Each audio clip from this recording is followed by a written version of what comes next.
आयोजन किया गया है कैंप का। इस कैंप का मुख्य उद्देश्य है बच्चों को स्वावलंबी बनाना, राष्ट्र सेवा के प्रति जागरूक नागरिक बनाना उन्हें। आज इस कैंप का शुभारंभ दीप प्रज्वलन से शुरू करते हैं।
ताली बजाओ, ताली सही है।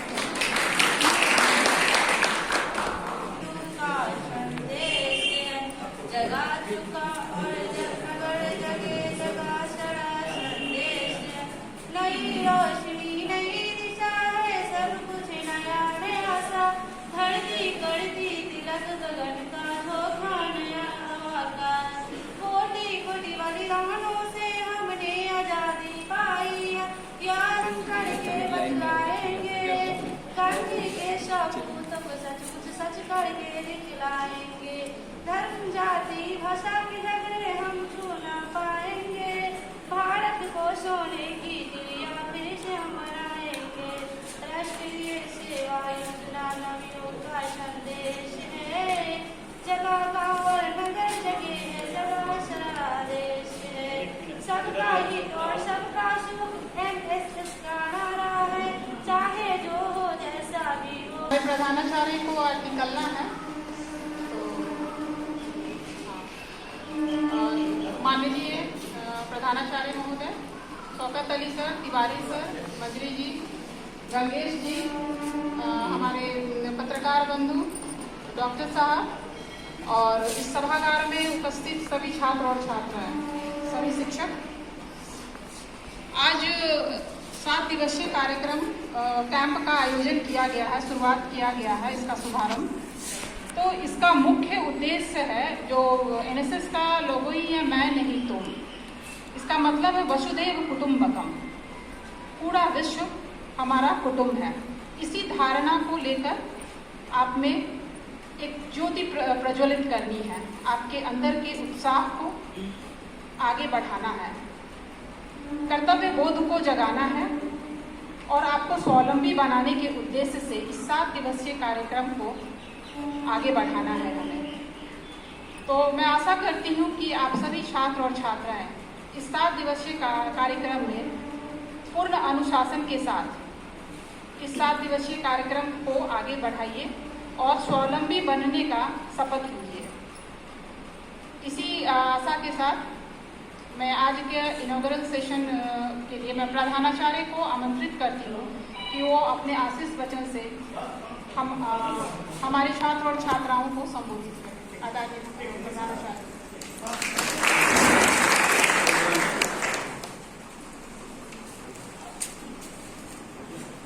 मंच पर उपस्थित हमारे महाविद्यालय के इकोनॉमिक्स डिपार्टमेंट के head professor R N Tiwari साहब, कॉमर्स विभाग के हेड शौकत अली साहब, सभी छात्र छात्राओं भाग्यशाली हैं, लकी हैं कि आप हमारे डॉक्टर पूर्णिमा जी के नेतृत्व में आप लोग संगठित हुए हैं, एकत्रित हुए हैं और यह 7 दिन का कार्यक्रम रहेगा। 7 दिवसीय कार्यक्रम है। इस 7 दिन के बीच में आपको बहुत कुछ सीखने को मौका मिलेगा। डॉक्टर साहब भी आए हैं और जिन 7 दिन के अंदर में विभिन्न पदाधिकारी आएंगे, यूनिवर्सिटी से भी आएंगे, यहाँ से SDO साहब भी आएंगे, पुलिस SDPO साहब भी आएंगे, सभी लोग आएंगे एक एक करके। इसमें मुख्य उद्देश्य यही है कि आपको अपने आप को बूस्टअप करना है, अपने आप को, व्यक्तित्व को बढ़ाना है और अपने आप को स्वावलंबी बनाना है और श्रम करके आगे बढ़ने की अनुभव प्राप्त करना है इस 7 दिन में। और इसी तरह से आप एक सक्षम हो जाएं, एक जीवन जीने का तौर तरीका जान जाए, अनुशासित रह के, यही इसमें मुख्य रूप से है। और 7 दिन के अंदर में फिर हम लोग बात करेंगे। तो आज संयोग से दुर्भाग्य ये कि अभी 2:30 बजे बैठक हो गई है रजिस्ट्रार के BEd से संबंधित, BEd जो इंटरव्यू होगा ना उसके संबंधित। तो हम लोग और बसंत बाबू ये जो दिन जाएंगे, तो बीच में रास्ता 2 घंटा से ज़्यादा लगेगा, इसलिए समय नहीं है। तो चलिए, शुभकामना है आप लोगों को, आप सभी छात्र छात्राओं को शुभकामना है कि आप अच्छे से 7 दिन अच्छा से बिताएं और यहीं पर भोजन नाश्ता सब प्राप्त करें। घर जैसा तो नहीं मिलेगा, कष्ट मिलेगा। कोई भी ट्रेनिंग हो, चाहे कोई भी शिविर हो, तो उसमें परेशानी होती है, सीखने में परेशानी होती है, कष्ट होता है। उस सब को झेलते हुए आप आगे बढ़ेंगे, यही शुभकामना है। और इसी शुभकामना के साथ मैं अपनी बात को समाप्त करता हूँ। जय हिंद।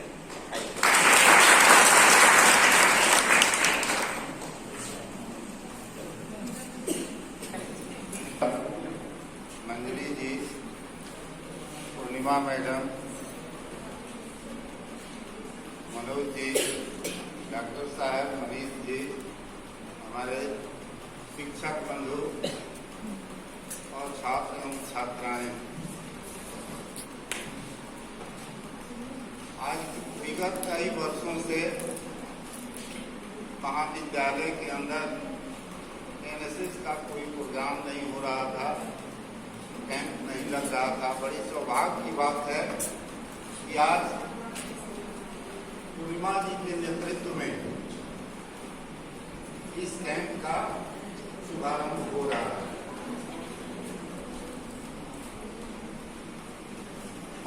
मैं NSS के संबंध में आप लोगों से यही कहना चाहूँगा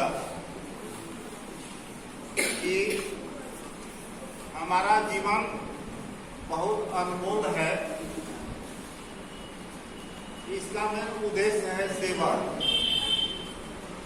अपने लिए सभी जीते हैं, अपने परिवार के लिए, अपने सगे संबंधियों के लिए सभी जीते हैं। इस कैंप के माध्यम से आप ये संकल्प लेंगे कि अपने लिए तो हम जिएंगे, साथ साथ इससे अधिक औरों के लिए मेरा जीवन समर्पित हो। 16 बच्चे गए थे, 10 लड़का 6 लड़की। वहाँ पर हर रोज कुछ न कुछ प्रतियोगिता होता था। एक खेल की प्रतियोगिता हुई, इसमें हम भी नहीं जानते थे हमारे बच्चे क्या जानेंगे। हर स्टेट को उसमें भाग लेना था। बिहार का मनोज जी अच्छी तरह से NCC को जानते हैं। बिहार के कैडेट का मौका मिला कि आपको पंजाब के साथ लड़ना है। ये घबरा गए कि अरे पंजाब जैसे शक्तिशाली खेल कूद में शक्तिशाली है, उसके साथ पहली बार भिड़ंत हमको हो गया। इस खेल के बारे में हम कुछ नहीं जानते हैं। उसके पहले 2 स्टेट का प्रतियोगिता हो गया। क्या था, खेल शुरू हो गया, हमारे बच्चे जीत गए। अब उनको पता नहीं था कि हम जीते हैं, मैदान छोड़ करके चल दिए। जब टीम बैठी हुई थी जजों की, उसने हमको आके बधाई दे रहा, तिवारी साहब बधाई हो, आप जीत गए, आपकी टीम जीत गई, बिहार जीत गया। उन लोगों को दौड़ के हम बुलाए, अरे तुम लोग जीत गया। वो घबरा गए, वो घबरा गए कि साला हम क्यों जीत गए, फिर खेलना पड़ेगा, फिर हमको खेलना पड़ेगा। फिर उसके बाद केरला के साथ हो गया, केरला से भी जीत गया। अब उन लोगों में जोश इतना हो गया, लगा कि पूरे कोई भी टीम इनके सामने अब नगण्य है। बिहार के लड़का और लड़की में इतना जोश हो गया, 2 मैच तक वो समझे कि हम कुछ नहीं है। जब दूसरा मैच जीत गया, अब उनको पता नहीं चल रहा था कि हम जीत रहे हैं। जज की टीम बताती थी तब उनको पता चलता था। अब तीसरा हो गया आंध्र प्रदेश से, आंध्र प्रदेश से भी जीत गया। अब इन लोगों का जोश 7वें आसमान पर था। इसलिए कहते हैं कि हर किसी में क्षमता है, अपने भीतर के क्षमता को उजागर करना है और इसी सिद्धांत पर चलना है कि हर कोई इंसान पैदा लिया है तो उसको अपने लिए तो जीता है, हम दूसरे के लिए जी करके दिखावें। ये भगवान का भी यही है, हमारा शास्त्र भी कहता है कि दूसरे की सेवा में अपनी क्षमता को लगाइए। अब आपको बताएंगे पूर्णिमा जी की आपको क्या क्या काम करना है एनसीसी का और क्या क्या आपको सरकार के द्वारा बेनिफिट मिलेगा। इन्हीं शब्दों के बाद साथ आप लोगों को धन्यवाद देता हूँ। आगे बढ़िए और सफलतापूर्वक इस कैंप को चलाइए। बहुत सारी जानकारियाँ दी और आदमी जब जन्म लेता है तो वैसे भी हमारा शास्त्र कहता है कि 3 दिन से बचना, मातृ ऋण, पितृ ऋण, देव ऋण, और एक जो सबसे बड़ा ऋण है वो देश के प्रति ऋण है। तो देश के प्रति आपको क्या करना है, इसकी शिक्षा एनएसएस में क्या देना है, क्या सीखना है, इसकी बेहतर जानकारी के लिए हमारे बीच हैं हमारे इस छात्र, इस महाविद्यालय के पूर्व छात्र। बहुत अच्छे से इन्होंने एनएसएस में अपनी सेवाएं दी है और प्रख्यात पत्रकार हैं, हिंदुस्तान से जुड़े हुए हैं और हम लोगों के अजीज मित्र तो हैं ही। तो हम चाहेंगे श्री मनोज कुमार गुप्ता जी को कि वो आएँ और बच्चों को, कैडेट को बताएं कि एनएसएस में क्या करना है, क्या सीख लेनी है, कैसे क्या करना है। और वो क्योंकि यहाँ से इस कॉलेज का प्रतिनिधित्व उन्होंने दिल्ली तक किया है, सोचे जब देश का प्रतिनिधित्व किया है, उनका वीडियो किए तो गंगेश सर का क्यों नहीं गौरवान्वित किया है। तो कॉलेज को इंक्वायरी दी है, तो आप लोग इनसे इनके अनुभव को साझा कीजिए। मनोज कुमार। आदरणीय शिक्षकगण, शिक्षिकाएं, कार्यक्रम अधिकारी डॉक्टर पूर्णिमा सिंह जी, यहाँ उपस्थित तमाम छात्र छात्राएं, कई वर्षों के बाद इस कॉलेज में विशेष शिविर का आयोजन किया जा रहा है। मुझे इस बात की खुशी है कि आपकी ही तरह कभी आज से लगभग 40 वर्ष पहले हम भी आप ही की तरह एनएसएस वॉलंटियर के रूप में इस कॉलेज के इसी बेंच पर इसी तरीके से बैठा करता था। सबसे पहले जब हम कॉलेज में आए यहाँ तो एनसीसी से हमारी शुरुआत हुई और इसकी स्थापना क्यों हुई, इनके उद्देश्य क्या थे, तो हम इसकी शुरुआत करते हैं। सबसे पहले कि जब अपना देश आज़ाद हुआ, आज़ादी के बाद बहुत सारे पंचवर्षीय योजनाओं की शुरुआत हुई। सरकार को ये लगा कि छात्रों के हित में, देश के विकास में जो छात्रों की भूमिकाएं होनी चाहिए, उस तरीके के कोई प्लान नहीं जोड़े जा रहे हैं। उस वक्त मानव संसाधन विकास मंत्रालय हुआ करता था, जो विभाजित हो गया और उसे कटकर युवा कार्य एवं खेल मंत्रालय अलग हो गया। तत्कालीन मानव संसाधन विकास मंत्रालय ने महात्मा गांधी की जन्म शताब्दी वर्ष 1969 के 24 सितंबर को राष्ट्रीय सेवा योजना की स्थापना की। जब इसकी शुरुआत हुई तो उस वक्त मात्र 27 विश्वविद्यालयों को इसमें जोड़ा गया था। कुल 40,000 उस वक्त छात्र एनएसएस से जुड़े थे, छात्र छात्राएं। वर्तमान में कुल 396 विश्वविद्यालय और स्टेट बोर्ड ये उससे जुड़े हुए हैं और आज आपकी तादाद पूरे देश में 40 लाख से अधिक है।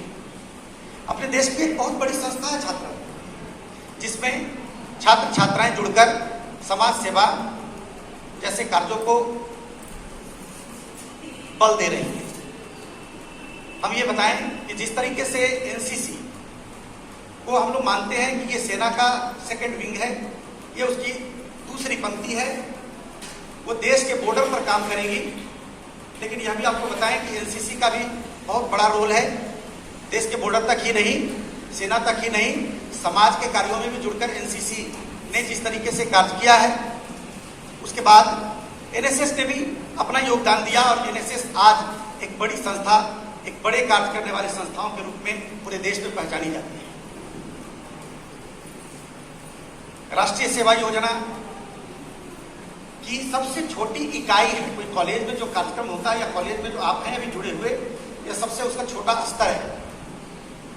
इससे ऊपर विश्वविद्यालय, विश्वविद्यालय के बाद राज्य स्तर पर, राज्य स्तर के बाद राष्ट्रीय स्तर पर आपके महाविद्यालय में कार्यक्रम अधिकारी हैं, फिर विश्वविद्यालय में कार्यक्रम समन्वयक होते हैं, प्रोग्राम कोऑर्डिनेटर, राज्य में असिस्टेंट प्रोग्राम एडवाइजर होते हैं और फिर ऊपर प्रोग्राम एडवाइजर होते हैं जो दिल्ली में बैठते हैं।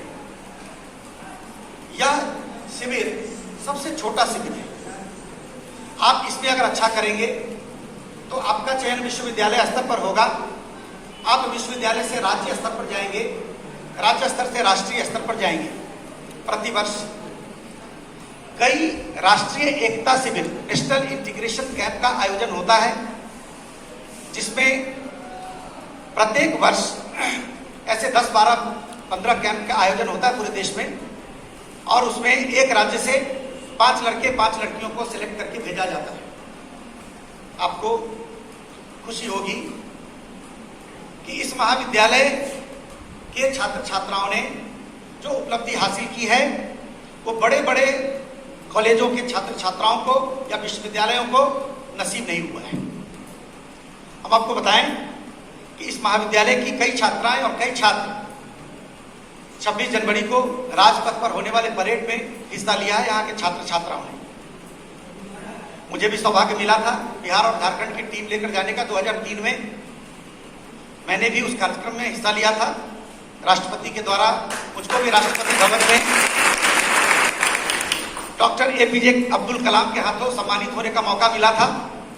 ये केवल आपकी बदौलत मिला था, क्योंकि उस दिन हम एक टीचर के रूप में गए थे और हमारी सारी शक्ति हमारी छात्र छात्राएं थी जो हमारे साथ, हमारे टीम के साथ गई थी।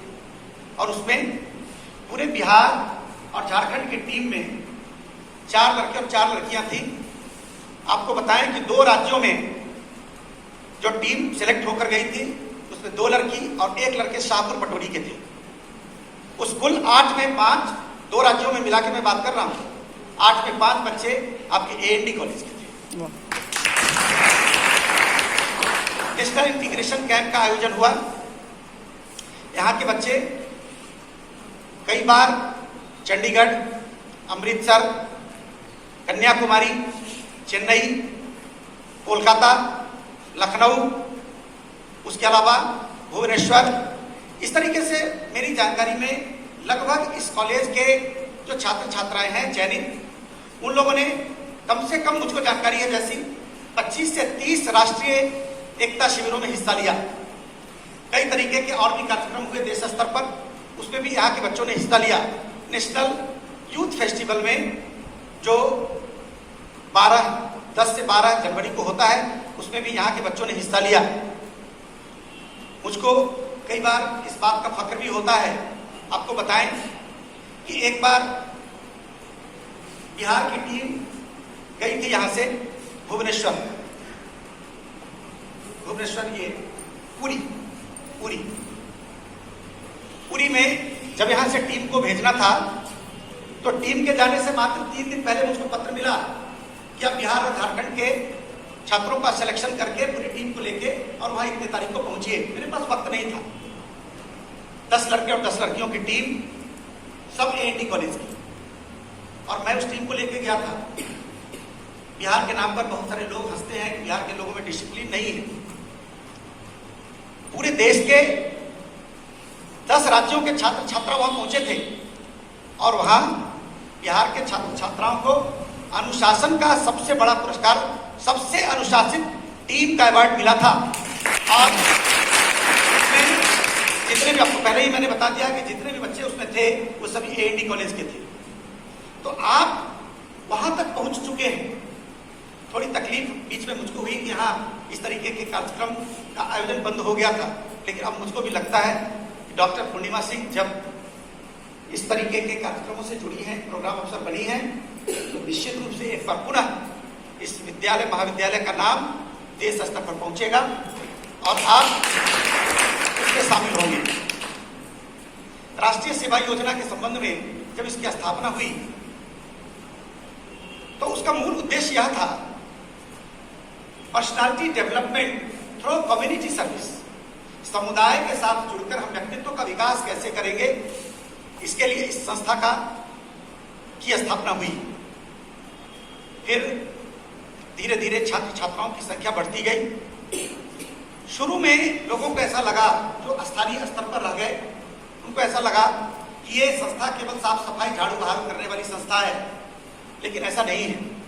आप जब किसी राष्ट्रीय स्तर के कार्यक्रमों में हिस्सा लेंगे तब आपको मालूम होगा कि भाई वहाँ आप हिंदी बोलने वाले हैं, आपको वहाँ मलयालम, तेलुगु, कन्नड़, सारे भाषा भाषी लोग वहाँ आपको मिलेंगे। एक कमरे में जिनमें आपको रखा जाएगा, हो सकता है कि आप एक कन्नड़ बोलने वाले हो, एक मलयालम बोलने वाले हो, एक इंग्लिश बोलने वाले हो, एक हिंदी बोलने वाले हो, एक बंगला बोलने वाले हो।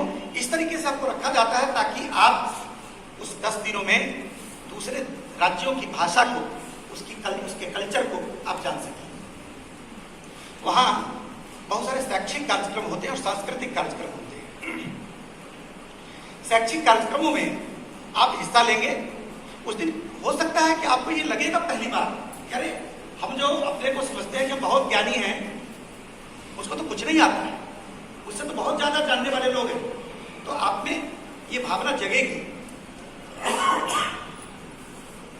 कि मुझको भी कुछ सीखना चाहिए, और वह सीख लेकर जब आप यहाँ आएंगे तो आप कुछ नई सीख लेकर जब अगली बार जाएंगे तो आप भी कई पुरस्कार लेकर यहाँ पहुंचेंगे। सांस्कृतिक कार्यक्रमों में तिथि तय होता है कि आज सारे राज्यों की टीम आज केवल शास्त्रीय नृत्य करेगी, आज शास्त्रीय गायन होगा, आज लोक नृत्य के कार्यक्रम होंगे, आज लोकगीत के कार्यक्रम होंगे, फिल्मी गीत नहीं होता है। ध्यान रखिएगा इस बात को कि राष्ट्रीय सेवा योजना के किसी भी कार्यक्रमों में फिल्मी गीत को शामिल नहीं किया जाता है। फिल्मी गीत में उन्हीं गीतों को शामिल किया जाता है जो पूरी तरह देशभक्ति से जुड़ा होता है। क्योंकि फिल्मों में भी बहुत सारे ऐसे गीत हैं जो राष्ट्रभक्ति से जुड़े हुए हैं, वैसे गीतों का परमिशन है। हम इसमें डिस्को जैसी कोई नृत्य की कोई संभावना नहीं है।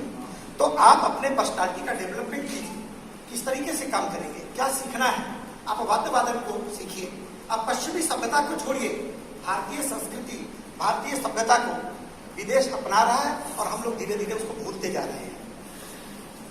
आज ये जो शिविर है, ये सही बात ये है कि 24 घंटे का कार्यक्रम है, डे नाइट का। स्थितियां ऐसी नहीं है कि बच्चों को रात में रखा जाए।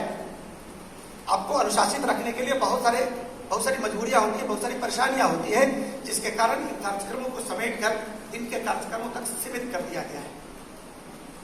अगर आप अनुशासित नहीं हैं, अगर आप समय के पाबंद नहीं हैं, तो आप जीवन में कुछ नहीं कर सकते हैं। तो किसी दिन हमने भी देखा है आपके कार्यक्रम में शामिल है कि कई तरीके के कार्यक्रम, शैक्षिक कार्यक्रम आयोजित किए जाएंगे, क्विज का कंपटीशन होगा, स्वास्थ्य से जुड़ी हुई समस्याओं पर चर्चा करेंगे, समाज के लिए चर्चा होगी, उसके लिए रिसोर्स पर्सन आएंगे। संख्या आपकी जितनी हो, आपको उन बातों को गंभीरता से सुनना है और आप उसको मन के अंदर उतारना है, ताकि आपको ये लगे। सत्य कहता हूं आपको कि एनसीसी और एनएसएस, क्योंकि मैं दोनों से जुड़ा रहा हूं, एनसीसी और एनएसएस का जो सच्चा वॉलंटियर होगा, जो सच्चा कैडेट होगा, वो बहुत कर्मठ होगा, ईमानदार होगा, समय का पाबंद होगा, अनुशासित होगा। आपको देखकर व्यक्ति कोई कह सकता है कि ये एनएसएस का स्टूडेंट है, ये एनसीसी का कैडेट है। और हम चाहते हैं कि आप वैसा बनिए, ताकि आपके समाज को देखिए। एक चीज बताएं कि कोई ऐसा कर्म मत कीजिए जिसके कारण मुझको, मेरे माता पिता को, आपको, आपके गुरु को, समाज को ये कहा कि यह बहुत खराब आदमी है। आप जानिए एक चीज कि आप अगर बहुत ऊंचे पद पर पहुंच जाते हैं, आपकी बड़ी उपलब्धि हो जाती है, आपसे हमारा कोई रिलेशन नहीं है, फिर भी हम कहेंगे कि फलाना वो तुम्हारा बहुत नजदीक का आदमी, हमारा भतीजा